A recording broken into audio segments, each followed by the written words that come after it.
Afterflare, Episode 1. Boise's skyline was a jagged silhouette against a bruised, gray sky, its once bright lights snuffed out by the solar storm that had scorched the world 6 months ago. The streets, littered with abandoned cars and shattered glass, buzzed with the hum of bartering markets and the crackle of makeshift radios. Lila Voss trudged through the chaos, her paramedic jacket fraying at the cuffs. Her breath caught as a child darted into the path of a collapsing scaffold. Without thinking, she flung out her hand, her mind seizing the metal beams mid-air. They hovered, trembling as the child scrambled to safety. Onlookers gasped, their eyes narrowing. "Flared," they whispered, the word sharp as a blade. Layla cursed under her breath, yanking her hood up and disappearing into the crowd. Across town, Taren hunched in a tattered tent, his pencil scratching furiously over a sketchbook. His latest vision had woken him in a cold sweat. A group of strangers, faces blurred, standing together as gunfire erupted. The images were always jagged like broken glass, but this one felt urgent. He sketched a woman with floating debris, a man with sound waves rippling from his mouth, a clinic glowing with faint light. His hands shook, another flared, like him was in danger. In the marketplace, Mira Hensley bartered for canned food, her sharp eyes scanning the stall owner. When he demanded double the price, her voice softened, her irises flickering. "You'll take half," she said, her words sinking into his mind like roots. He nodded, dazed, handing over the cans. But a bystander noticed, and Mira felt the crowd's mood shift. She slipped away, her heart pounding, knowing her power was a double-edged sword. Jace Navarro worked in a wrecked garage, his wrench clattering as looters stormed in, demanding supplies. His voice rose, a low hum that crescendoed into a sonic blast.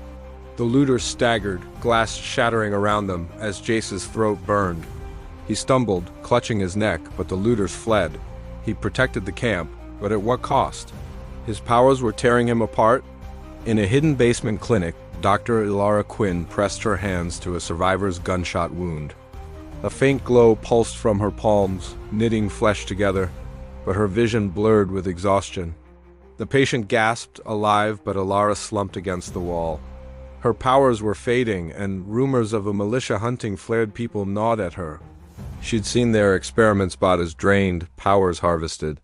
Taren's vision led him to Layla in a back alley, his sketchbook clutched like a lifeline. "I saw you," he stammered, showing her the drawing of floating debris. Layla's eyes widened, but before she could respond, Mira appeared, her presence commanding. "You're both flared," she said, her voice low, "and you're not safe." A militia scout's radio crackled nearby, and Jace's sonic blast shattered the silence, scattering the scout. The four converged, wary but bound by necessity.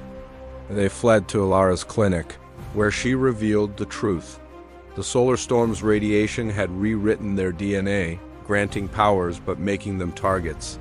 As militia trucks roared closer, Lila lifted debris to barricade the door.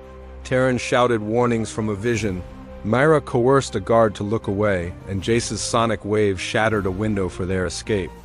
Elara healed a wound on Lila's arm, her hands trembling. They slipped into the night, Boise's ruins fading behind them. Taren's sketchbook fell open, revealing a new vision, a shadowy figure, eyes glowing, commanding the militia. "They're coming for us," he whispered. The group exchanged glances, their powers a fragile shield against an unknown enemy. Be sure to like and subscribe. Episode 2 is coming soon. "They're coming for us," he whispered. The group exchanged glances, their powers a fragile shield against an unknown enemy.